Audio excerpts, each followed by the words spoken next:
Black Magic Sorcerer here again with another video, and here is Raleigh, the ball python, who has decided he wanted to come out for an adventure, and I wanted to show off how big he has got. Look at that. He's got himself wrapped around the chair. He's at least 3 feet now, and I don't know how much he weighs, but he ate 2 small rats today and was very happy with his live rat meal. I tried to feed baby snake the one of the rats, and he just acted like he could care less. So I took him out, and Raleigh had 2 baby rats today. Normally he eats a large adult-sized rat, but of course they were out today. So at least he didn't go hungry. He's good to go for another week, and then next week I'll give him a nice big rat. So I think it's really awesome that snakes are synonymous with magic, because they are a magical creature. I mean, we have a lot to learn from them, even just as magicians, that the way that people treat snakes and the mystique behind a snake or an animal that's wild in nature that just gives people the creeps or strikes fear into people. It's very similar to the way people behave when they come upon someone who is extremely into black magic or sorcery, or someone that they perceive to be evil, like a Satanist or some sort of devil worshiper, like some of us are. And, you have a lot to learn from a snake, because really, before I had a pet snake at all, which I've only had them for a couple months, and now I have 3 of them, it's like I just fell in love with them, because there's this rush of power you get from their energy by just holding a creature that you know at any moment could bite the shit out of you. May not hurt you that bad, but his little teeth are like needles, and they definitely draw blood. But he is just absolutely so happy to be out in Dad's lap. I guess I'll have to make a new channel called Snake Dad. Oh boy. Because they're all pretty little. He's not that big. Oh, here he comes. He wants to just smell the phone. What's funny is when he yawns, he opens his mouth so big that it looks scary if you were to take a picture of it, but he's just a curious boy. He likes to smell things and see what's going on. He loves anything like this. Don't you, boy? So I went with Raleigh for his name because he's so sweet. I just couldn't see naming him some kind of demonic name like, Drugger, or, something that sounds more sinister, because even though he is kind of sinister looking, I guess, he's definitely doesn't intimidate me, but, he likes me, and he was a pet at a pet shop, so even as a baby, he was handled for 6 months before I got him, but I found out the hard way that baby snakes do have to be trained, so they aren't just like this normally. You have to handle them twice a day, you have to get your snake gloves and put up with them biting you a little bit, and I think once you get over that fear, what you're doing is you're mastering your own fear by facing these snake fears, you know. I saw a full-blown boa today at the pet shop, and he's about twice this snake's size, and that's about the size of the baby snake that we'll probably get to. So I asked about him, and apparently they're just watching him, and he's not for sale. But anyway, I figured that was a good time. He ate, he slept. His new thing is he likes to sleep under his water bowl and burrow himself into it. So it looks like there's nothing in the cage, and then you lift the bowl, and he's under a ceramic bowl. So I don't know. It's just in his nature to be shy and hide, but he is such a fun snake. He did have a little accident the other day when we took him out. He was on the bed and was crawling around, and we weren't watching him, and he took a dump on the bed. So, of course, we had to wash the comforters, and, well, I washed them anyway. And other than that, he's been nothing but great. He is the official executioner for cursed people, and he's been doing a damn good job at it, haven't you, boy? Still waters run deep, don't they? His eyes are looking a little blue, so I think he might be getting ready to do his second shed.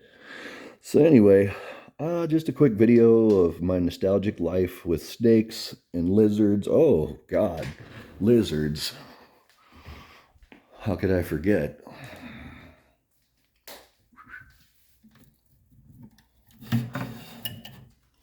Here's another foul beast that I inherited called a bearded dragon. And she's not a foul beast. She's actually pretty cool. I don't hold her too much because I don't like to hold her barehanded, but she's kind of a spaz. But once you get her out and pet her a little bit, she calms down. But she's been feasting on mealworms and all kinds of vegetables. I mean, I practically make her a salad every day. It's ridiculous, but she's a good girl. I sometimes tease her. I tried to grab her the other night, and she went flat out of my hand into her water bowl, which, of course, needs to be cleaned again because I don't know why, but these animals just love to jump into their water. So she has a cool little cave here, and definitely she needs to be named a demonic name because she is definitely a dragon. So anyway, Jason's Reptiles / Black Magic Sorcerer, I guess, because for whatever reason, these pets are calling to me. So anyway, dark blessings, friends. I've finished my Jupiter sphere. I had a great experience. I had a lot of visions of, I guess you could say, what will manifest for going through the sphere of Jupiter. I felt like there were a lot of angelic entities around that were sort of in charge of keeping tally of different things. Like, there's wealth spirits and these different categorical spirits that turn the wheel, and they all have equal power, but they're all together turning the wheel. So what I was trying to figure out is, what exactly are these entities that turn the wheel of fortune? And it simply is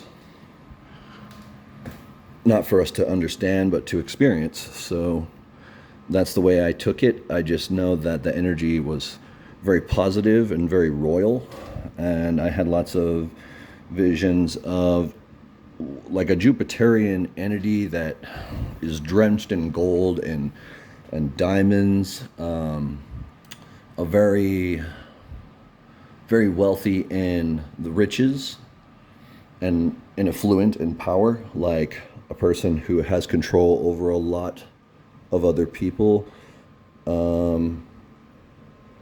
Yeah, I definitely had a vision of someone or something that seemed to be the king or queen, perhaps, of Jupiter. Just a very royal looking character, almost like one of the characters of the tarot, like that era, Victorian era looking, medieval looking, I mean, dark medieval age style type person.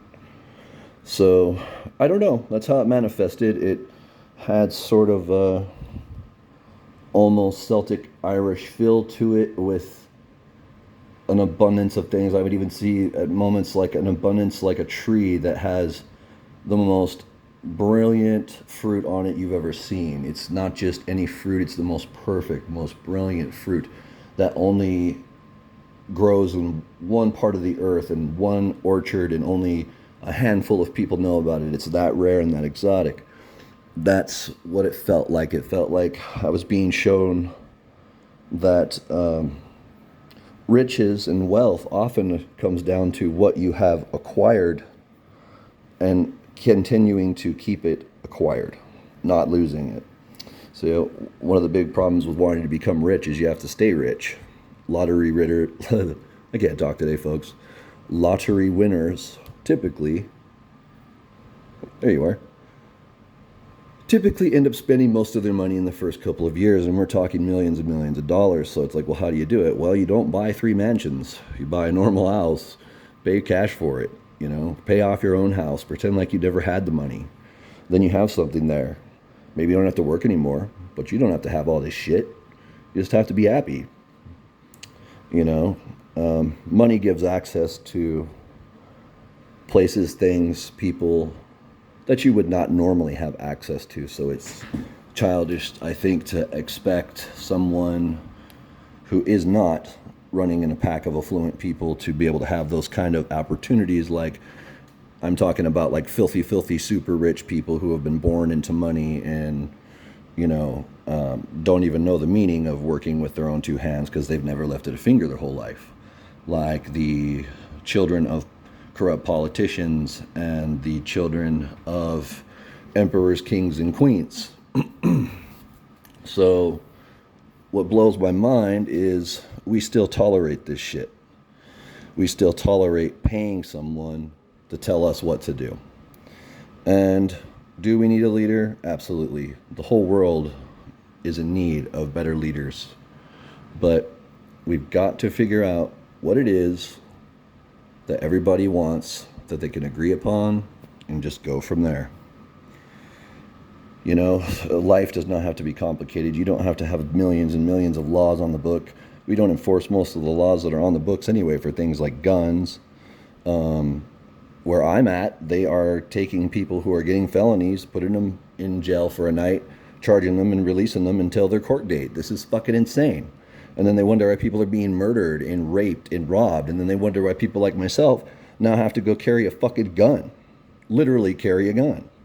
Because I happen to be born a white boy, and I happen to have something to show for it. So I might be the perfect target for someone that wants to take something from me. Because in these times, it seems to me that the world has somehow tried to blame one group of people for the sufferings of basically everyone. And, white people have done horrible things, obviously, but all races do. And that's the reason why a racist is someone that believes one race only has the right to consider themselves superior. I mean, check out these snakes. They're totally different snakes. They have 3 different attitudes. They come from 3 different cultures. It wouldn't be interesting if they all had the same stripes and all came from the same side of the planet. And it's diversity and culture that make us interesting people. We don't want a world where everyone's cut out of a cookie cutter, but we definitely need a world that has rules we all agree on. There has to be some sort of code. Even if it's a code we don't agree with, it has to be a code that we're willing to follow. And one of the ways to balance the evil of this world is just simply protect yourself with magic. Be very in touch with your spirits. They will tell you when things need to be done. Whoever the spirits are that you're using, use them. Like right now, I'm going to Lilith, and I'm going to have him smell her.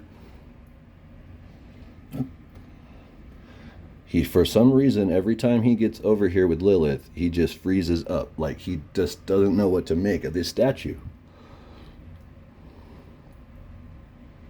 Normally, he licks things and does other things. Let's see how he likes Callie. What do you think? So he likes Callie. Just kissing her feet. And Mother Hecate. On the back of her idol is a large snake crawling up the back of her. I thought it was ironic that most of my characters, female goddesses, all have snakes in their depictions. Here's a cobra. She is a snake. And Raleigh wants to explore anyway, so yeah. Lo and behold, another snake. Woo! And the shape almost of a caduceus, kind of looks like. Beautiful, beautiful sculpture. It's just plastic, but I like it. He wrapped himself around her. Okay, so he likes this one. All right. Okay, boy. Wow, he actually wrapped his tail around her, which I'm going to take as a sign to work more with Mother Hecate. So, thank you, Raleigh boy, and thank you, Mother Hecate, and yeah, he can be my new co-host, I guess. So, dark blessings, and snake you later.